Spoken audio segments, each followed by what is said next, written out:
Alright, I got my power washing media blaster going again, and I've been working on this seat frame, getting all the rust out of there. It's looking pretty good.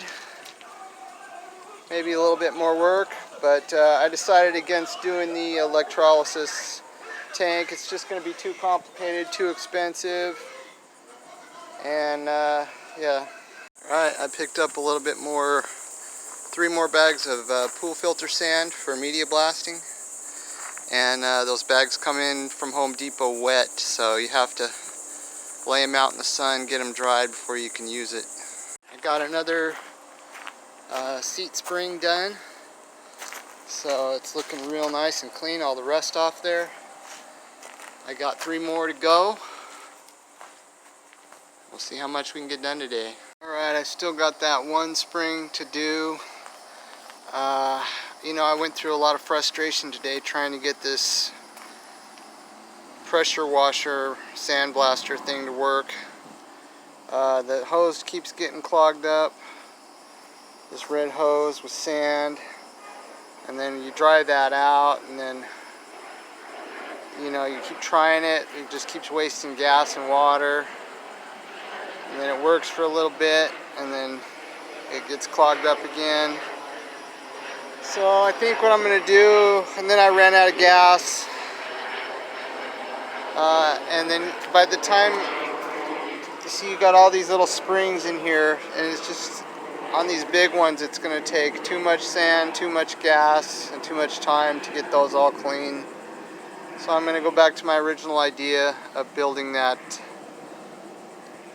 electrolysis tank and see if I can order up the power supply, get that thing going, and get those derusted with that. By the time I buy more bags of sand and everything, it's going to be about the same cost anyway, so that's the plan on that one. Alright, I'm back with another load of fasteners. Only $10 for all this stuff. So, you know, when you go in there, the guy gets it right away. He can even figure out what thread sizes and stuff. If I was to go into Ace Hardware, this would cost me like 3 times as much. It'd take me an hour to find all that, so I like going in this store, B&B Fastener. Alright, I'm getting ready to install these upper control arm brackets. They go on here, and I've spent a good hour and a half, maybe more, getting these threads all cleaned out. They had a lot of rust and buildup in there, so I used some penetrating fluid, and I used these wire brushes like that. The bolts didn't want to go in on the lower ones, and it seems like I've smashed the threads trying to get them in. So I'm going to go buy 4 new bolts for these lower ones, and by putting penetrating fluid and putting the bolts in and out a bunch of times, I've finally got them pretty clean. So yeah, after I get these bolts in, I can shim this, and we'll get these control arms on. Alright, now that I've got all these threads clean, I'm ready to put these upper control arm brackets back on here. I'm going to put it back together the way I found it, with 7 shims on this side, 3 and 2 shims up front. Those adjust the wheel caster, so it might be later on that I have to readjust those shims or take some out, but we'll see. Alright, I got these brackets installed with brand new hardware, new lock washers, and anti-seize on the threads, and we're ready for upper control arms. Alright, I got these upper control arms installed. This side went in pretty easy.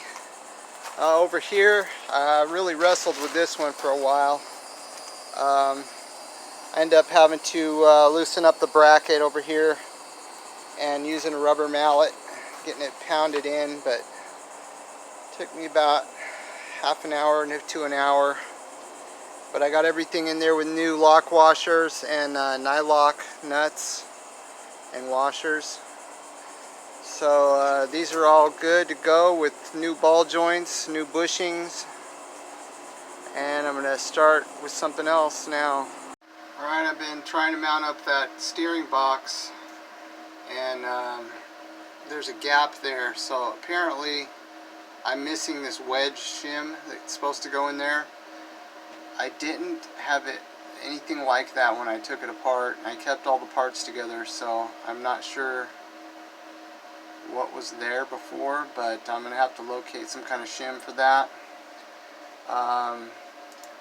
I was looking on eBay and I noticed that there was this power steering conversion kit for my car, which I could have got all these parts brand new for $320 more than what I paid for the rebuild, which was $700.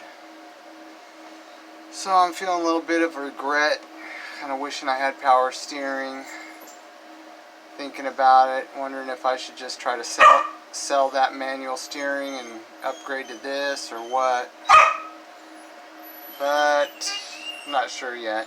Alright, this is the steering box I've been working on, and I could fit some washers in there, but it's kind of a slant, so it's not going to be perfect. I'm going to have to think about if I want to keep this thing or what. Alright, I'm putting in the brand new front shocks. I got this bushing installed on the bottom, and then it goes through that hole, and this one goes on the top. And this thing just goes right up through the bottom here.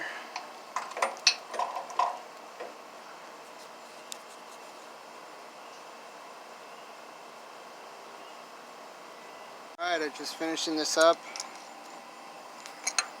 Tighten this nut down.